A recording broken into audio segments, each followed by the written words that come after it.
jemaat Tuhan, senang sekali dapat bertemu saudara semua di Warta Gereja Kristen Kalam Hidup.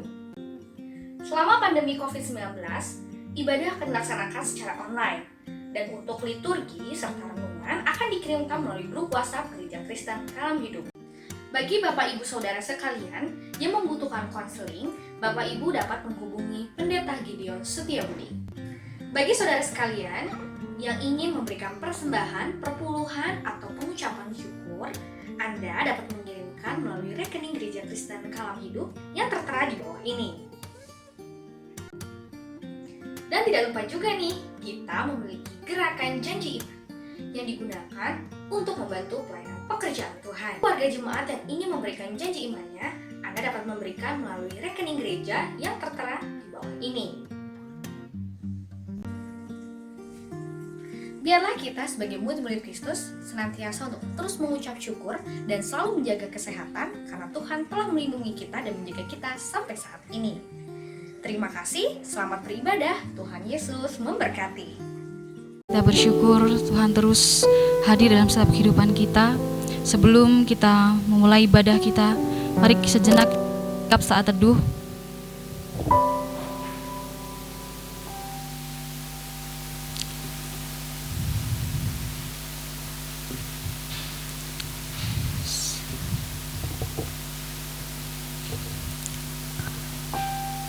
Pertolongan kepada kita adalah dari Tuhan pencipta langit dan bumi dengan segala isinya. Damai sejahtera Allah dalam Tuhan Yesus turun atas kita sekalian. Amin. Mari kita berdoa. Bapa Surgawi, sungguh kami bersyukur ya Tuhan buat pagi yang indah ini. Tuhan boleh kembali mengizinkan kami hadir di rumah-Mu untuk memuji muliakan nama-Mu ya Tuhan. Mari ya Tuhan, Kau berkati setiap kami, beri kami hati yang benar-benar rindu untuk memuliakan nama-Mu ya Tuhan. Kami juga memohon ampun ya Tuhan jika sepanjang minggu kami melakukan hal yang tidak berkenan di hadapan-Mu. Banyak dosa yang kami perbuat di hadapan-Mu Tuhan, baik yang kami sengaja maupun yang tidak sengaja, baik dalam pemikiran kami, tutur kata kami, terlebih dalam perbuatan kami yang tidak menyenangkan hati-Mu maupun hati saudara seiman kami ya Tuhan. Ampuni kami ya Tuhan Yesus. Suci kuduskan kami Tuhan, sehingga kami benar-benar layak hadir di tempat ini Tuhan untuk menerima berkat-Mu ya Tuhan Yesus. Berkati setiap kami yang Kau percayakan boleh melayani Engkau di tempat ini ya Tuhan. Untuk pemimpin pujian, singers, pemain musik, terlebih-lebih hamba-Mu ya Tuhan yang akan menyampaikan kebenaran firman-Mu. Tutup bungkus kami Tuhan dengan kuat kuasa-Mu. Kami juga menyerahkan untuk saudara seiman kami yang mungkin dalam perjalanan. Kami menserahkan mereka agar mereka boleh tiba di tempat ini dalam keadaan selamat ya Tuhan. Terima kasih ya Tuhan Yesus. Kami serahkan ibadah ini Tuhan dari awal, pertengahan hingga kami boleh mengakhirinya. Yang di dalam nama Tuhan Yesus kami sudah berucap syukur. Haleluya. Amin. Shalom Bapak Ibu yang terkasih. Saya undang kita semua untuk berdiri. Mari kita sama-sama bersama jemaat Tuhan, kita sama-sama mengaku pengakuan iman rasul kita. Hendaklah kita bicara demikian. Aku percaya kepada Allah, Bapa yang Maha Kuasa, Khalik langit dan bumi, dan kepada Yesus Kristus, Anak-Nya yang tunggal Tuhan kita, yang dikandung daripada Roh Kudus, lahir dari Maria, yang menderita sengsara di bawah pemerintahan Pontius Pilatus, disalibkan, mati dan kuburkan, turun ke dalam kerajaan Allah. Pada hari yang ketiga, bangkit pula dari orang mati, naik ke surga, duduk di sebelah kanan Allah, Bapa yang Maha Kuasa, dan akan datang untuk menghakimi orang yang hidup dan mati.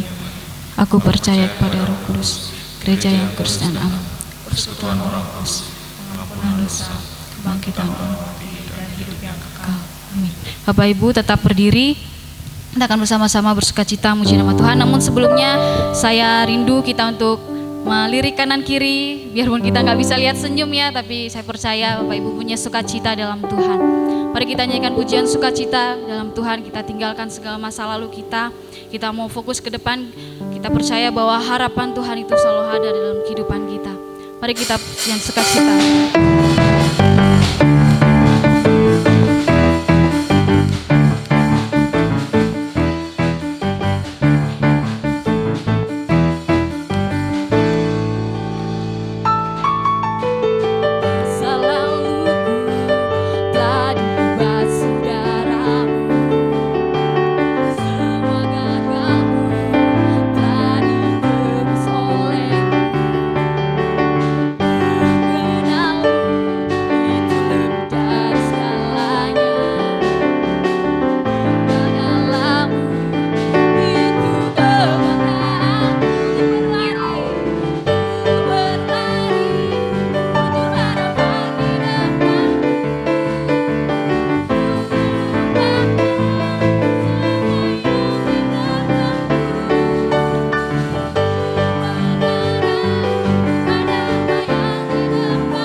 duduk kembali. Mari kita tenangkan hati dan pikiran kita. Kita mau menyembah Tuhan. Kita bersyukur Tuhan selalu menghiasi hari-hari kita. Walaupun dalam suka duka, biarlah sukacita Tuhan yang senantiasa hadir dalam kehidupan Bapak Ibu Saudara sekalian. Yes Tuhan, rancangan Tuhan indah dalam kehidupan kita. Yes Tuhan, thank you Tuhan. Kau hiasi kehidupanku dengan kemurahan-Mu. Kau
gagal rencana Tuhan dalam kehidupan kita.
Shalom Bapak Ibu.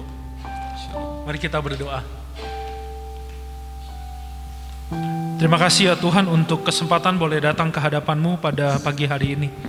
Menyembah-Mu, meninggikan-Mu, menyerahkan seluruh hidup kami di dalam pengaturan kuasa tangan Tuhan. Kami menyerahkan jam pembelajaran firman Tuhan ke dalam tangan-Mu. Kiranya Kau sendiri yang menguasai hati kami, pikiran kami, dan perasaan kami, seluruh keberadaan diri kami di dalam Engkau sendiri. Sehingga apa yang menjadi pembacaan firman Tuhan dan apa yang menjadi perenungan firman Tuhan pagi ini boleh kami bawa pulang menjadi makanan rohani bagi setiap kami, yang menguatkan kami di dalam masa-masa kehidupan yang Tuhan izinkan terjadi. Tuhan, kami menyerahkan hamba-Mu ke dalam tangan Tuhan. Kiranya seluruh apa yang disampaikan merupakan sebuah persembahan, penyembahan yang berkenan di hadapan-Mu. Terima kasih ya Tuhan, dengarkanlah doa kami. Kami serahkan kehidupan kami serahkan waktu ini ke dalam tangan Tuhan. Dalam nama Tuhan Yesus kami memohon berdoa. Amin. Shalom Bapak Ibu, selamat pagi. Wah, senang sekali akhirnya setelah dari bulan 3 pertengahan ya, gak bisa ibadah, akhirnya saya bisa ibadah. Kalau Bapak Ibu kayaknya udah mulai lebih lama dari saya. Saudara, nama saya adalah Nathanael. Saya saat ini menjadi full timer di salah satu gereja di Bandung. Senang sekali bisa ada di tengah-tengah saudara sekalian untuk sama-sama menyampaikan apa yang menjadi pembelajaran saya. Terima kasih juga kepada gereja yang telah mengundang. Terima kasih kepada Pak Gideon, Ibu, yang telah mengundang saya untuk berbagi, belajar bersama di tempat ini. Hari ini tema kita adalah harapan baru. Tema yang ditetapkan gereja dan diambil dari Nats Roma 15 ayat 7 sampai 13. Saya rindu mengajak kita sekalian membuka Alkitab kita masing-masing dan mari kita buka Alkitab dan membacanya bersama-sama. Saya akan bacakan yang ke-7, saudara sekalian. Ayat yang ke-8 demikian, terus kita gantian sampai ayat yang ke-13.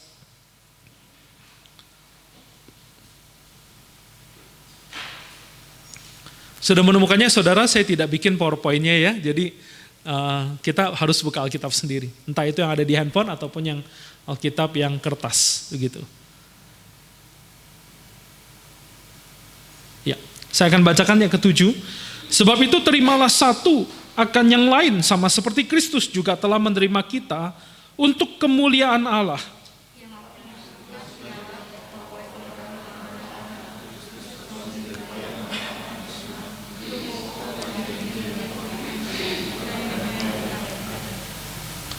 Dan untuk memungkinkan bangsa-bangsa untuk memuliakan Allah karena rahmat-Nya.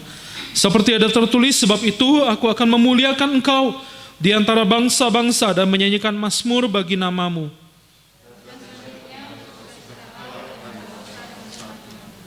Dan lagi pujilah Tuhan, hai kamu semua bangsa-bangsa, dan biarlah segala suku bangsa memuji Dia.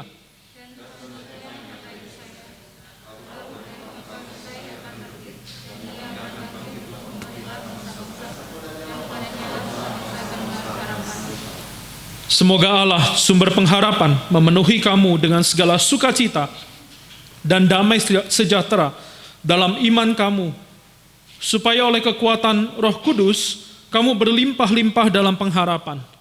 Demikian kita membaca firman Tuhan sampai di sini. Saudara-saudara, hari ini di tahun 45, 9 Agustus 45, apa yang terjadi? Pemboman di Nagasaki, saudara-saudara. Ya, jadi pemboman di Nagasaki yang sebelumnya tanggal 6 itu ada pemboman di Hiroshima. Nah, ini berkaitan erat dengan kemerdekaan bangsa kita, karena kita tahu bahwa bangsa kita adalah yang pertama kali memanfaatkan momen ini, momen di mana Jepang mengalami kekalahan yang besar, dan memanfaatkan momen ini untuk mempersiapkan akhirnya pada tanggal 17 kita memproklamasikan kemerdekaan kita sendiri. Di hari ini saudara-saudara, tokoh proklamasi kita yaitu Pak Karno dengan Pak Hatta lagi ada di Vietnam. Di hari ini tahun 45. Nah, jadi dia datang dengan satu orang namanya siapa gitu. Dia adalah ketua dari BPUPKI, Badan untuk Usaha Persiapan Kemerdekaan Indonesia, namanya Rajiman. Bapak Rajiman ya, Wedioningrat. Jadi mereka bersama-sama nih bertiga. Mereka lagi berunding dengan pihak Jepang karena diundang oleh Jepang untuk berunding. Setelah itu mereka segera pulang ke Indonesia tanggal 14-nya, tanggal 15-nya mereka laporan dan lain sebagainya. Terus mereka bilang udahlah karena Jepang itu sudah janji sama kita tanggal 24 kita akan dikasih kesempatan untuk memproklamasikan kemerdekaan kita Indonesia.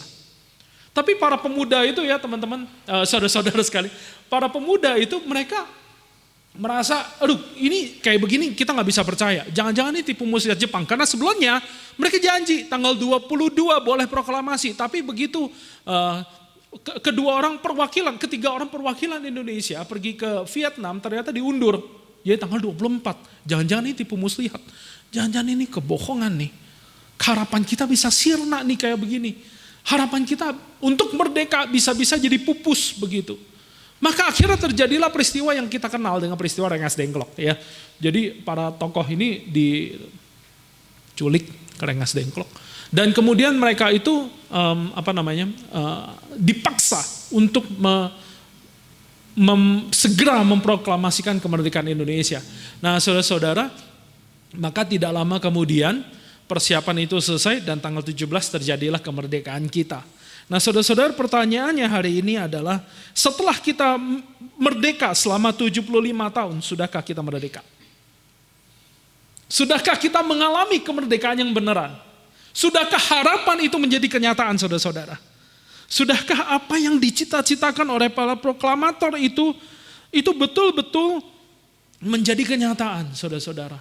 Setelah sekian lama waktunya, sudahkah kita mengalami kemerdekaan yang sejati?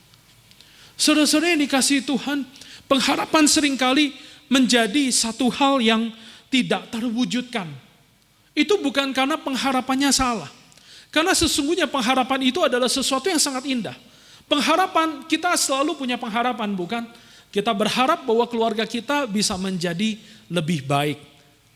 Kita berharap suami atau istri kita bisa berubah menjadi satu orang pribadi yang lebih baik. Kita berharap anak kita lebih nurut, lebih berhasil, lebih di dalam pekerjaan, di dalam keluarganya mungkin, atau di dalam sekolahnya, di dalam pekerjaannya. Itu pengharapan yang membuat kita berani bangun di pagi hari, melakukan apa yang kita lakukan setiap hari. Itu adalah pengharapan, saudara-saudara. Pengharapanlah yang membuat para tokoh proklamator kita itu tidak takut akan jebakan dari pihak musuh meskipun diundang ke negara yang berbeda.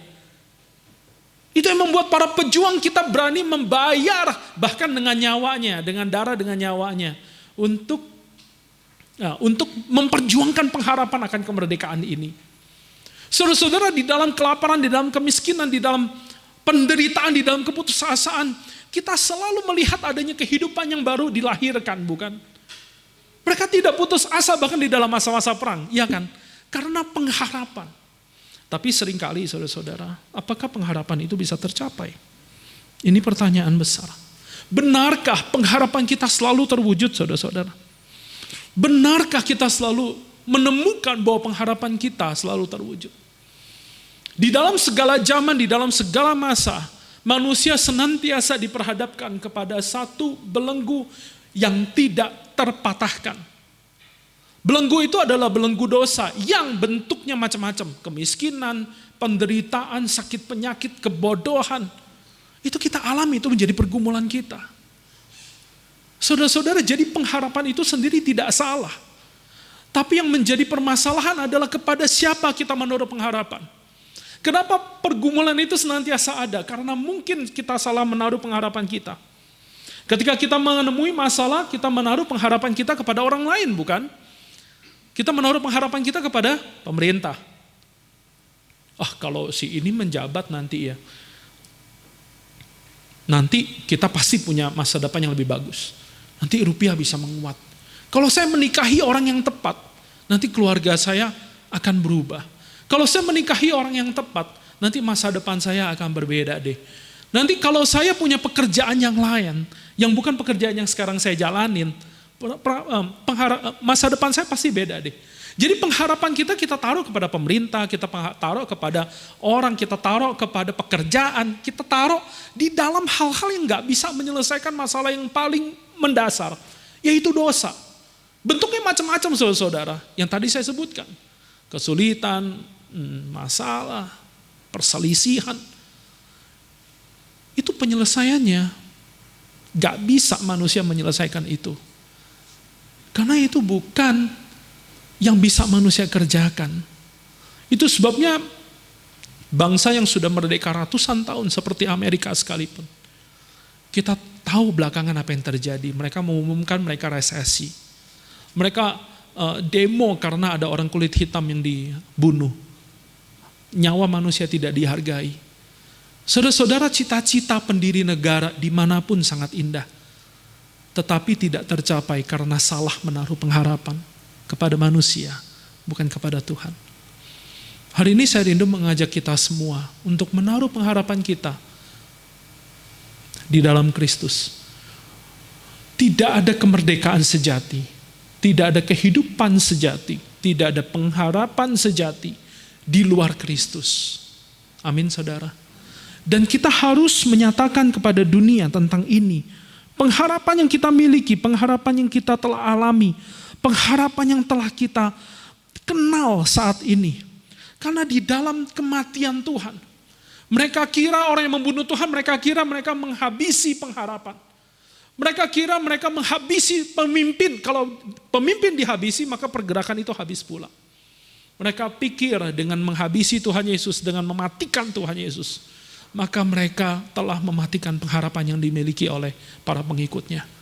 Ternyata apa yang mereka lakukan, cara yang biasa dilakukan oleh orang dunia, gagal. Karena Tuhan bangkit pada hari yang ketiga. Karena Tuhan kemudian naik ke surga. Kemudian Tuhan akan datang kembali. Dan untuk inilah, untuk berita inilah, pengharapan para murid-murid Tuhan diletakkan di dalam berita ini. Dan mereka rela membayar harga. Dan ternyata pengharapan itu tidak mengecewakan, saudara-saudara. Jadi kondisi kita hari ini apapun itu, saya rindu mengajak kita sekalian menaruh pengharapan kita kepada Tuhan. Kepada Tuhan Yesus.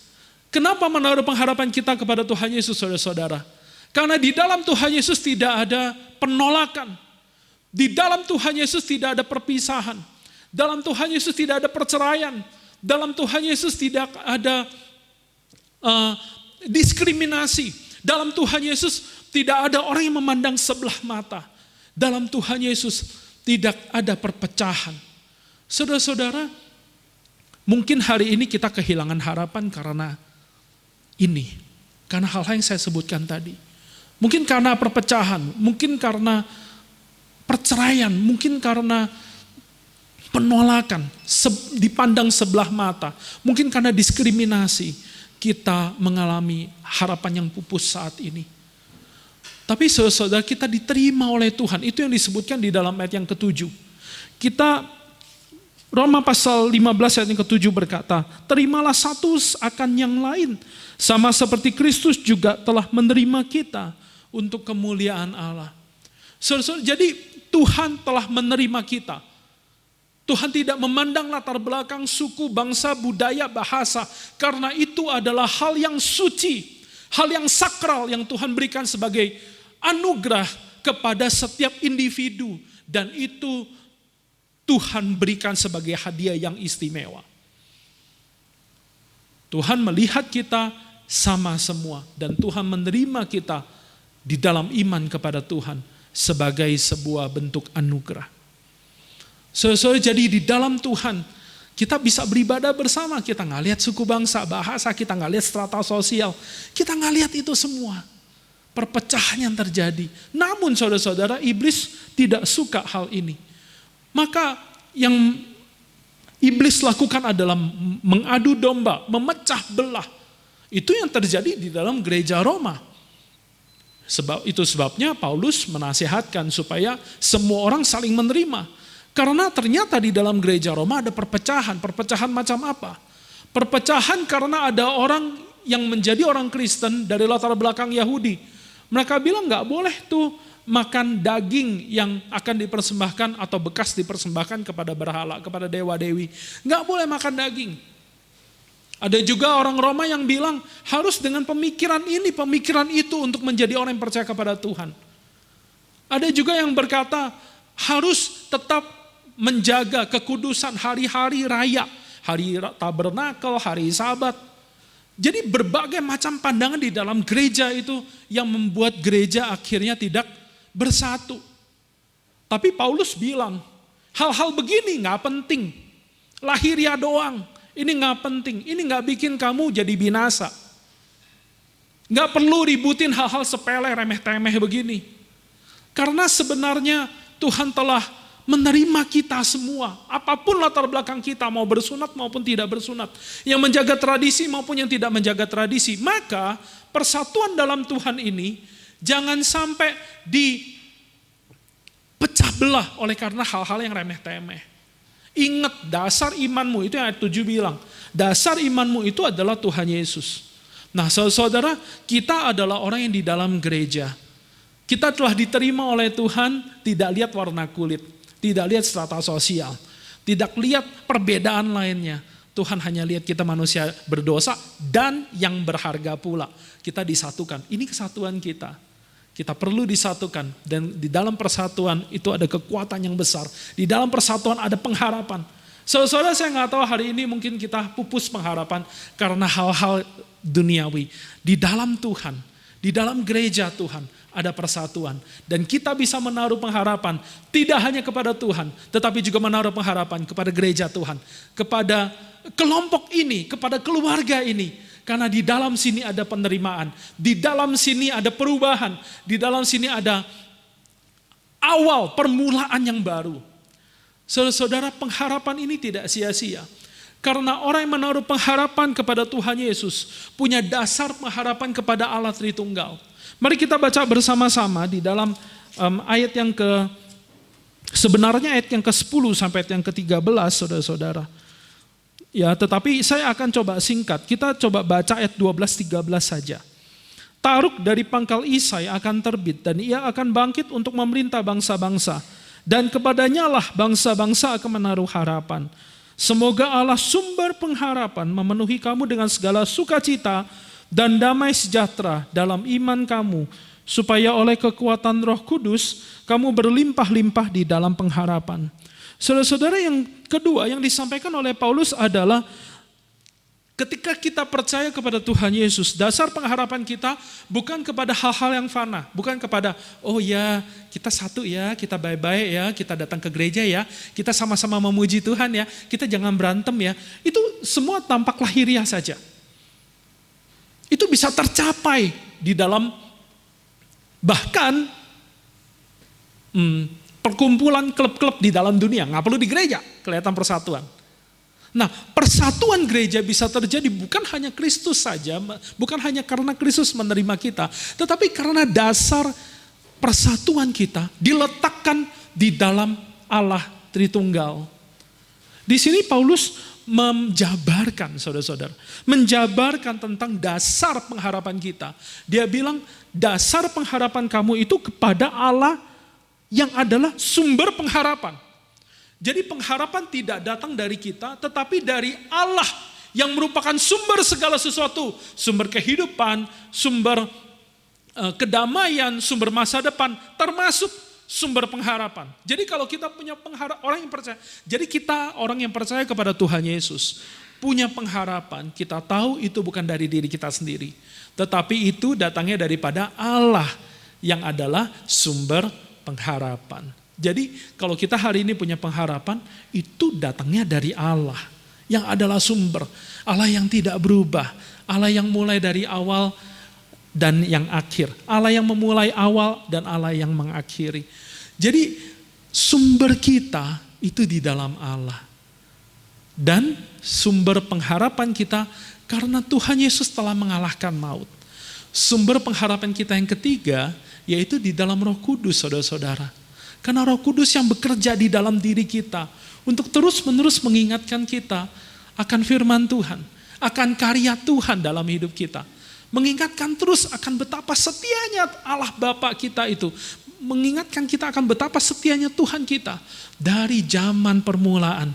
Terus kita baca dalam Alkitab ya kan, waktu Israel berdosa, dia tidak pernah meninggalkan mereka.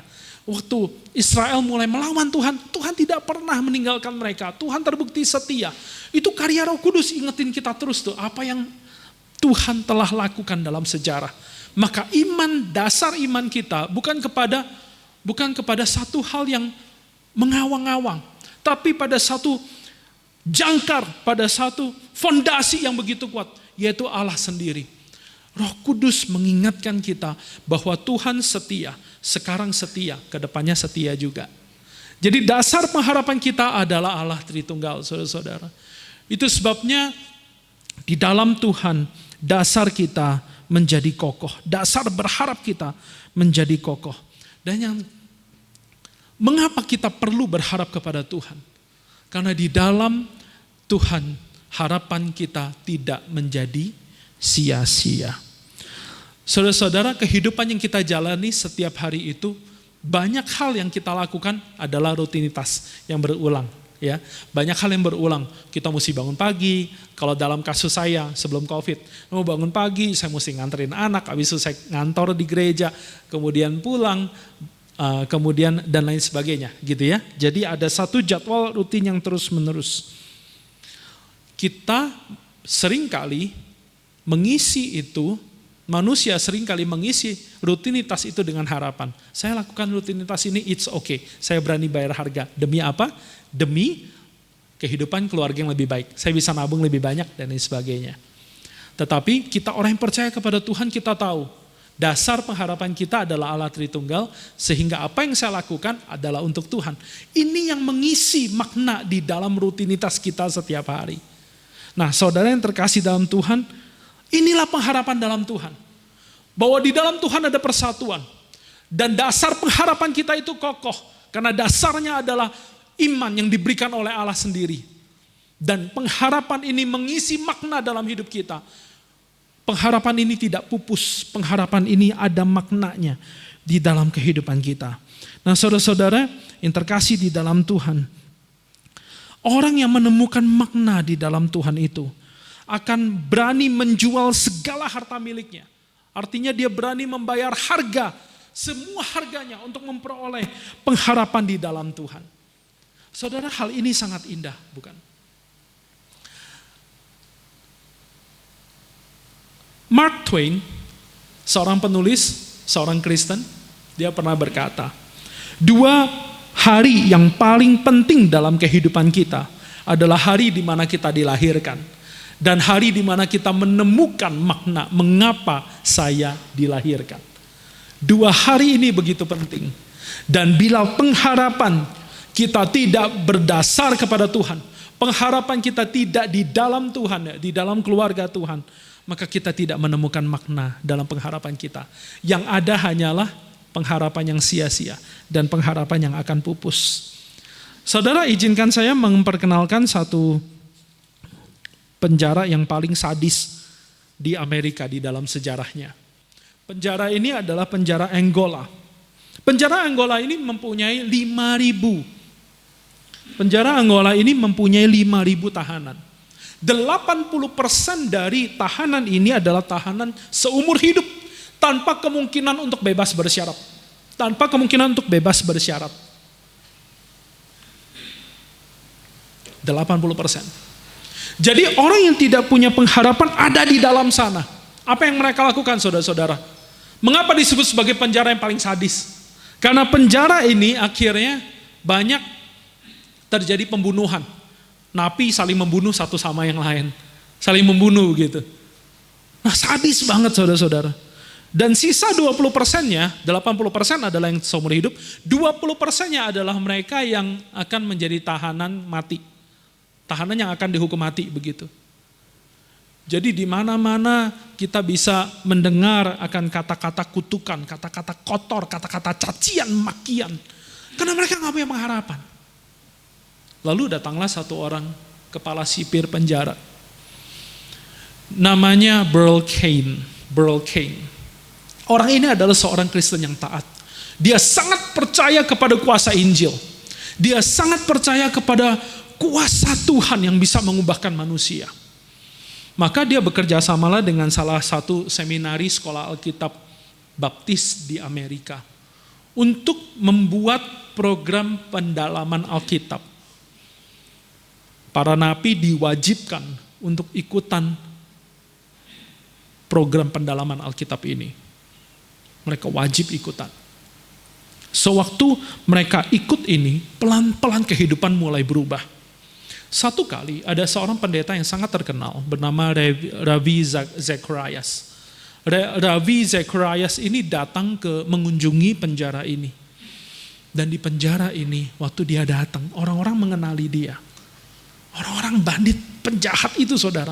Hidupnya diubahkan, dia mengenali nih pendeta gede. Terus dari sel-sel penjara mulai ada nyanyian. Sangat besar, Amazing Grace, ya tentu saja mereka nyanyi dalam bahasa Inggris. Amazing Grace, how sweet the sound that saved a wretch like me. I once was lost, but now I'm found. Was blind, but now I see. Perubahan hidup terjadi di mana-mana. Dan waktu si pendeta Raffi ini berjalan ke dalam satu sel, ke satu kumpulan, satu deret sel yang kecil, di mana tahanan yang akan dihukum mati ditahan menunggu waktu eksekusi. Di sana tidak ada lagi kata-kata makian, kata-kata cacian. Yang ada adalah ada satu orang yang menemui dia, memberikan kepadanya satu salib yang dia anyam dari benang wol, dan dia sampaikan kepada Pak Ravi. Pak Ravi, teruslah beritakan berita Injil. Karena berita inilah yang membawa pengharapan. Berita inilah yang membawa pengharapan. Saudara-saudara yang terkasih dalam Tuhan, kuasa Injil sanggup mengubahkan orang yang tidak punya pengharapan jadi punya pengharapan. Orang yang menanti waktu detik-detik kematiannya dengan tidak gentar, dengan tidak takut. Saudara-saudara, pengharapan inilah yang kita punya di dalam Tuhan. Bukan pengharapan yang mengawang-awang. Bukan pengharapan yang didasarkan kepada pekerjaan, kepada manusia. satu hal yang bisa binasa, satu hal yang bisa hilang, satu hal yang bisa berubah. Tetapi pengharapan kita berdasar kepada Allah Tritunggal. Dan di sana kita disatukan menjadi satu komunitas. Dan di sana kita memiliki makna kehidupan.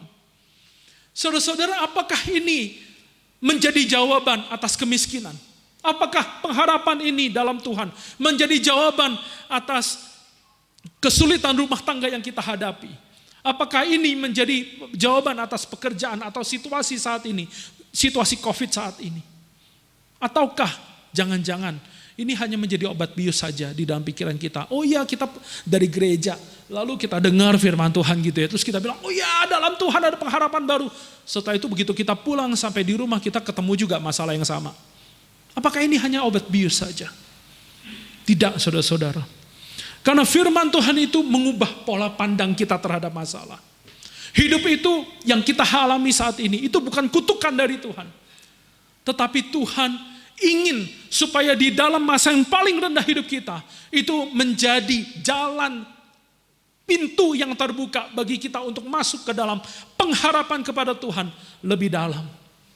Tuhan tidak pernah bekerja di dalam situasi yang mudah, saudara-saudara. Gideon bisa saja mengalahkan tentara musuhnya, tentara Amalek dengan 32.000 orang. Tetapi Tuhan tidak mau cara itu. Tuhan pakai 300 orang saja.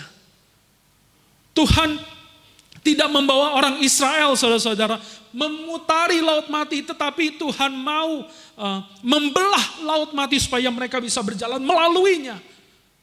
Pola pikir kita diubahkan. Kesulitan bukan lagi menjadi satu kutukan. Bukan satu tanda bahwa kita gak cinta Tuhan. Bukan, tetapi Tuhan mau memakai cara itu. Untuk memberitahu kepada kita. Kalau kita bisa bertahan sampai hari ini, itu bukan karena kita jago. Tetapi karena Tuhan yang mau melakukannya lewat kita. Dan yang kedua, fokus hidup kita mulai berubah, saudara-saudara. Setelah kita percaya kepada Tuhan, fokus hidup kita bukan kenyamanan kita sendiri. Tetapi untuk memuliakan Tuhan. Sehingga di dalam segala penderitaan, di dalam segala kondisi yang Tuhan izinkan terjadi dalam hidup kita, kita dapat berkata kepada Tuhan, Tuhan, kiranya melalui kondisi hidupku Engkau dimuliakan. Fokus hidup bukan kita lagi. Dan cara hidup komunal, kita tidak lagi hidup egois, saudara-saudara. Tetapi waktu kita berada dalam gereja, kita bukanlah individu yang datang sama-sama berkumpul untuk menyembah, lalu setelah itu kita pulang. Tidak.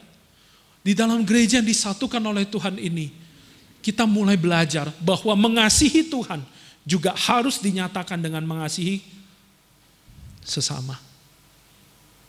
Tuhan Yesus bilang begitu ya kan. Kasihilah Tuhan Allahmu dengan segenap hatimu, akal budi, kekuatan dan lain sebagainya.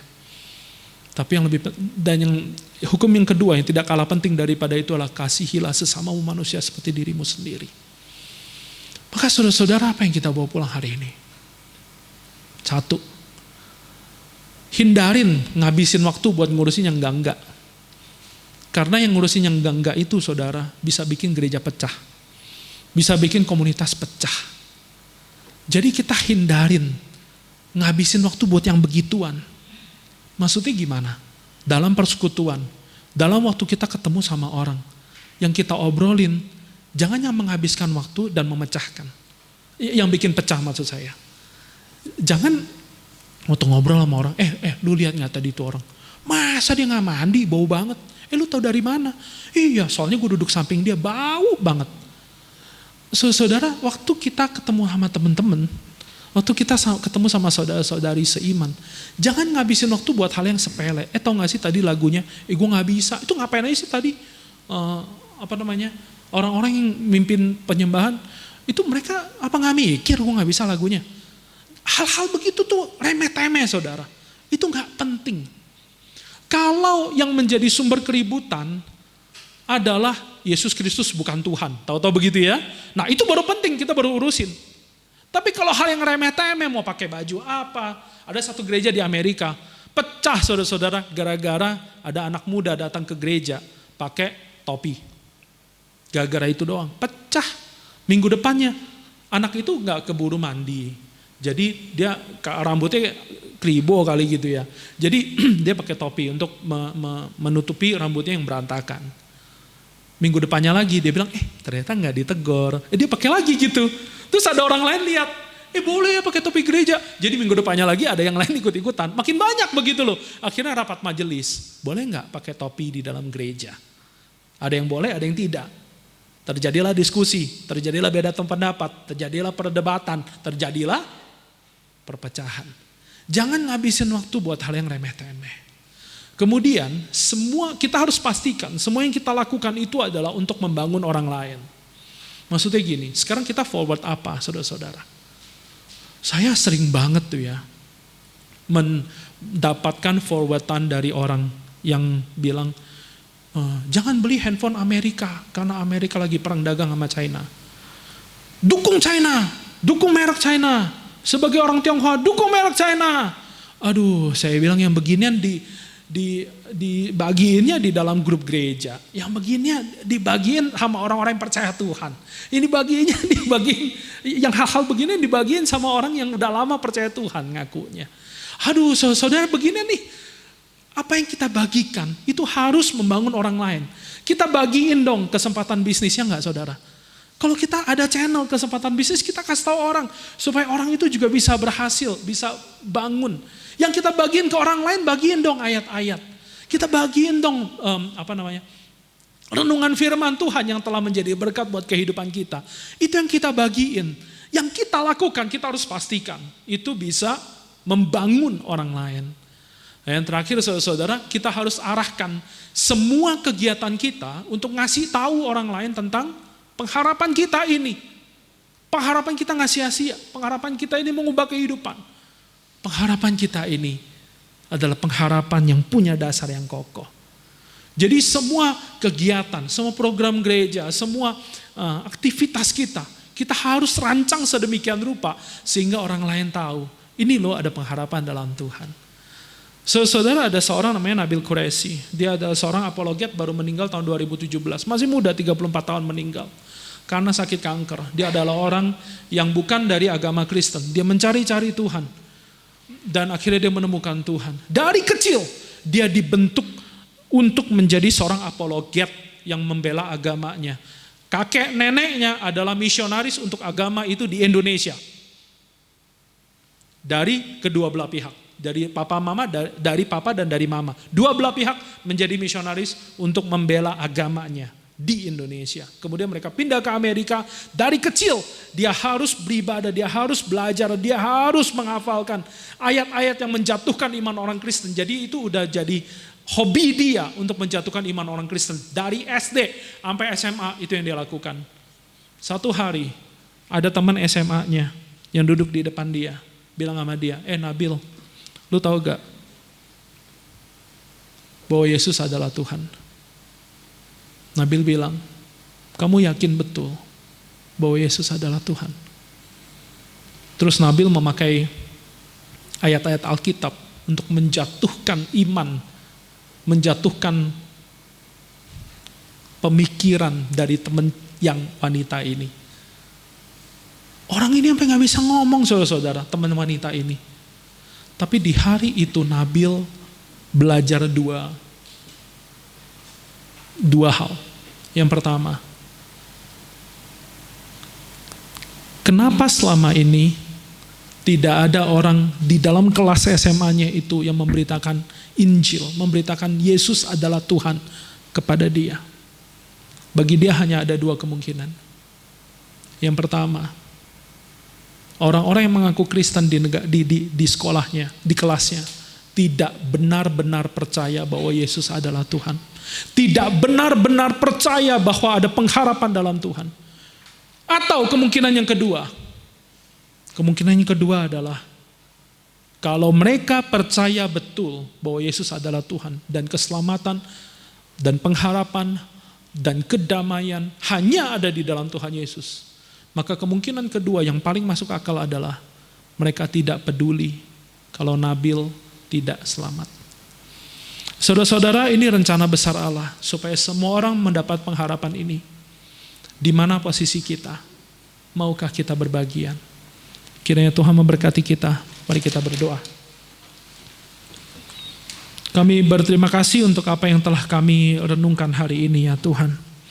Ajar kami ya Tuhan, supaya kami tidak hanya memiliki pengharapan ini untuk diri kami sendiri, tapi boleh kami bagikan kepada orang lain. Karena kasih Tuhan menggerakkan kami untuk mau tidak mau harus keluar, memberitakan pengharapan ini kepada banyak orang. Ya Tuhan, bila selama ini kami tidak memberitakannya, kami perlu introspeksi diri. Kami perlu melihat hubungan kami bersama dengan Tuhan. Terlebih daripada itu, ajar kami untuk lebih peduli kepada orang lain. Di dalam zaman yang Tuhan izinkan kami memasukinya, dunia ini membutuhkan orang yang punya pengharapan. Dan pengharapan itu telah kami terima. Ajar kami tidak menjadi orang yang menyimpannya untuk diri sendiri, tapi juga kami bagikan bagi orang lain. Dengarkanlah doa kami Bapa. Berkati gereja ini, berkati dalam maju pertumbuhannya. Kiranya nama Tuhan ditinggikan, salib Tuhan diberitakan, menarik banyak orang datang ke hadapan Tuhan. Ini doa kami bersama, dalam nama Tuhan Yesus kami berdoa. Amin. Baik, saya mengajak kita sekalian untuk bangkit berdiri, kita akan mengakhiri ibadah ini.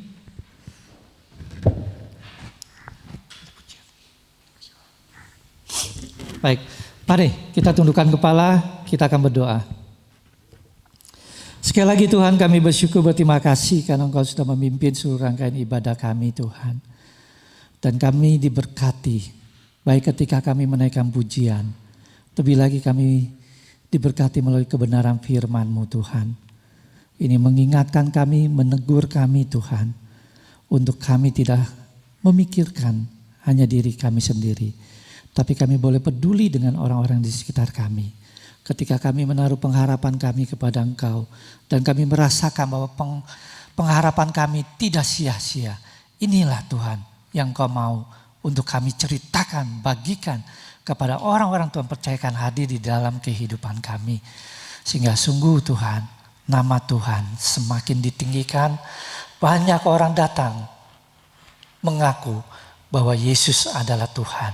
Banyak orang datang bertelut lutut mengaku bahwa Yesuslah Tuhan. Berkati setiap kami, berkati jemaat-Mu di tempat ini Tuhan. Pakai terus di tengah kehidupan mereka Tuhan. Bukan hanya mereka sekedar melakukan tugas tanggung jawab mereka di dalam pekerjaan, di rumah tangga, di usaha. Tetapi mereka boleh belajar. Mereka melakukannya untuk kemuliaan Tuhan. Mereka boleh belajar dan terus belajar untuk memberikan yang terbaik. Berkati Tuhan Yesus. Dan saat ini juga kami berdoa buat saudara-saudara kami yang mengalami kelemahan tubuh. Tuhan lawat mereka satu persatu. Tuhan jamah mereka. Pulihkan, sembuhkan mereka. Yang mengalami pergumulan, baik itu pekerjaan, rumah tangga, hubungan. Tuhan Engkau tolong mereka Tuhan. Engkau hadir Tuhan. Memberikan ketenangan, memberikan kemenangan, memberikan pemulihan. Sehingga sungguh Tuhan, kami anak-anak-Mu boleh merasakan terus di dalam kehidupan kami bahwa Allah hadir. Dan ketika Allah hadir, maka tidak ada satupun yang bisa menjauhkan kami daripada Engkau Tuhan. Justru ketika Engkau hadir, itu mendorong kami untuk semakin dekat dan semakin menggebu-gebu untuk menceritakan kabar baik ini. Dan saat ini juga kami bersatu hati berdoa untuk keluarga Yosef yang baru saja ditinggal oleh orang yang dikasihinya Tuhan. Mari Tuhan Yesus, Engkau terus berikan kekuatan penghiburan Tuhan. Dan perjalanan kehidupan Yosef bersama dengan anak-anak, kami percaya juga Tuhan, Engkau akan menyertai, Engkau akan memberkati, Engkau akan mewujudkan apa yang menjadi kerinduan mereka. Dan segala rencana-rencana ini yang sudah disusun sebelumnya, kami serahkan semuanya ke dalam tangan kasih-Mu Tuhan. Biarlah Tuhan campur tangan sehingga semuanya boleh berjalan dengan baik. Yang kami rindu di dalamnya nama Tuhan dimuliakan. Terpujilah nama-Mu ya Bapa. Terima kasih Tuhan Yesus. Kalau sebentar kami akan berpisah satu dengan yang lain. Kami percaya juga Tuhan, penyertaan-Mu ada di dalam setiap langkah kehidupan kami. Sidang jemaat yang dikasihi Tuhan, arahkanlah hatimu dan terimalah berkat daripada Tuhan. Damai sejahtera daripada Allah Bapa, cinta kasih daripada Tuhan Yesus Kristus, persekutuan Allah Roh Kudus akan menguatkan, meneguhkan, memimpin setiap langkahmu mulai hari ini sampai seterusnya.